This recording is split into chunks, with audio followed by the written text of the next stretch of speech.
Eh, kala mo. May binigay nga pala sa akin si Maricel. Ano yun? Para sa kwarto. Oh. Para daw mahimbing day tulog ko. Wow. Binigyan ako ng ito. Wow.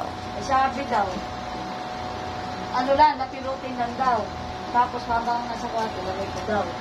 Tapos hayaan ko lang daw doon. Pagpasok ko daw, yun na. Eh ngayon, como Yung mo kasi binigay sa akin. Bigyan mo kami tigisa. oo, siyempre. Yung tatli para siyempre, para sa akin. Mas lamang ako. Siyempre, bigay sa iyo. Kami nakikihati lang. Oo. Eh, ito, ate, dito para sa ano. Napirutin nyo na.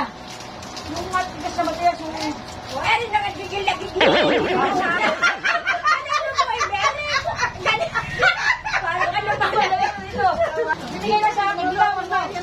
Eh, Ay, gusto pa ito wag mong hawakan. Tatapakan ko eh. Eh, binigay na nga sa akin yan. Ayan, lumobo. Bitawan mo! Ay!